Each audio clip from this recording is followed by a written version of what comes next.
and it worked. You know, like I say, I get sent a lot of strange things. And then he got sick, and all of a sudden, you know, you meet people on the internet. It's usually a WhatsApp or a text or whatever, email, but you get connected to people, don't you? Right? Like, yeah, he's on the West Coast, I'm on the East Coast. It's crazy. Like, I ain't used to this. I'm a cutter. I'm good on the stump. So I get emotional. I'm a man. I work hard. I feed a family. But I'm soft. I may look a little hard on the outside, but I'm a soft person. And I believe that we need to dig into that as a society a little bit more. A little softerness, kindness. We love you. I know you do, brother. I know you do. I know you do. I can tell. So, I'm not going to go bumbling around the world talking about just this. This is what's given me pretty much everything. So, anyways, I got to be careful what I'm saying because I start watering up. So, yeah, exactly. Mark just said, try this, see if you like it. And I threw it on a 372, which most of you know is my gun. You made this piece by piece, didn't you? You made these, you know. It takes 3 days to build. Yeah, it takes him 3 days. So I mean, he's a weirdo basically, like me. It's a thing. Yeah, it's a thing. So I had this. You guys remember? Does anybody remember the ram horn muffler that I put on a saw? I built that ram horn muffler. An iron horse tried to build it for me. Bless his soul. Like, you know, that's why these saw builders and these fabricators, like, they're good guys, and I got some crazy ideas, and you know, some of them now they don't want nothing to do with me, but the other ones I like it because they're into learning and trying different things. So the iron horse put together this little ram horn, and it didn't work. It was too small. It was too restricting. It just didn't work. So I poked a couple of holes in it, and it worked. It worked better. But I've had these things in my hands for so long, you know instantly. I knew what that was, the little one there. What did you say it was? 59 cc's or something? 50, that one? 50, yeah. He does a nice job. You can feel it. He hasn't lost. He's added pull to the saw. He's added something to the saw, and that's the idea: is add something to the saw. And he's done that with a small saw. I don't use small saws. I use a topping saw, and I jump the 50 cc class, and I go right up to these 70 cc class saws. That's my gig. A topping saw and a 372 is pretty much my world. When Husky came out with the 346 and the 357s, those were incredible little power saws, and I bought them because I thought I was doing a lot of climbing, and I thought, you know, Bobby Walker built me a little hot rod. If you know Bobby Walker, the fantastic Walker Saw Shop,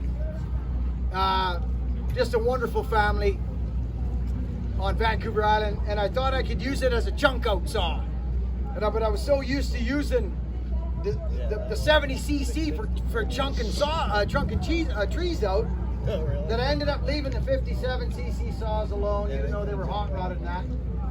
I just ended up skipping that whole grade. So, anyways, I says, Mark, can you build me this ram horn?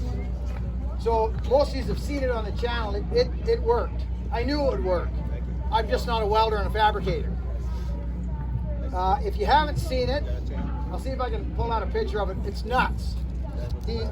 I'm an Aries. I'm a ram. You know the ram horn, like the guys that bang heads together. And I had this idea of like the ram truck, you know, on the front grill, to make a muffler like that. And I'm telling you, I can't tell you how many mufflers I've run, pipes. This thing, it cuts, it works. So go to the channel, Rocky Chukka. Check out the ram horn muffler if you're interested in that kind of stuff. So how do you start these? What you go like this? Down is old school? Old school down? Yeah. So this muffler added, what I found on my 372, it added pull, like torque. It added bottom end. And what I'm finding and noticing is these mufflers that come stock on these saws are a box. They're a box, and the saw is allowed to sneeze. I call it a sneeze. It's allowed to sneeze, dance around, get quiet, and leave. Well, this does something completely different. And if you look back in some of the old saws, some of the stills, they actually have a small channel off the head. They have a little channel, and then it goes. So I believe that this pipe action creates pull and torque. That's just what I believe. And response. So where I come from, we're doing a lot of limbing, like our trees are tall and you walk on trees, right? We walk on timber. We don't walk beside our timber. So we have long bars and we're limbing, like we're limbing a lot. So these saws, the quicker you can get it to crack, the better, because you're stooped a bit, right? You're like this. So you'll ask any faller, anywheres, they'll say, "What's your worst thing you like doing with a power saw?" And they probably tell you limbing, because you're out here like this, and that's the worst thing for a human being to do is stoop. I found that out when I broke my back. So the crack is important to a power saw. Throttle response for anybody who's wondering what I'm talking about. Crack. And then pull is the other good thing to have. And I find some of the newer saws, they do this boom, boom, you know, instead of just bang. So limbs are leaving the tree. You're bent over less.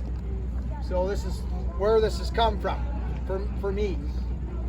So what is this? What is this? MS 460. Actually, it's an 046 with an MS 460 top end or a big gas tank. And I put a big bore kit in, pop-up piston. So it's my transfer cases. Oh, so you turned up. Oh, I see. 85 cc's then? About 85 cc's now? I forgot what that was. 77 stocks is regular top end. It's around 80. So it's about 80 cc's.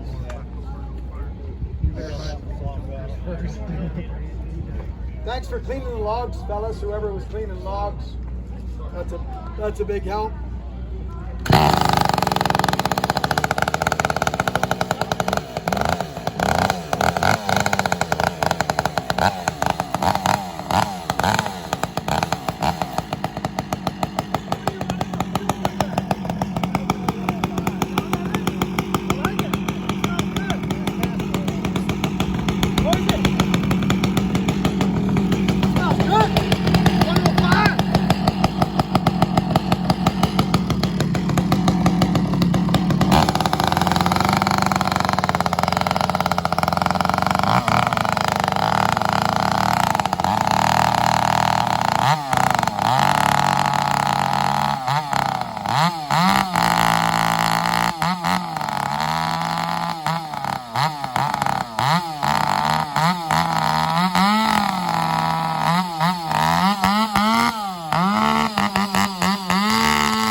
That's lovely.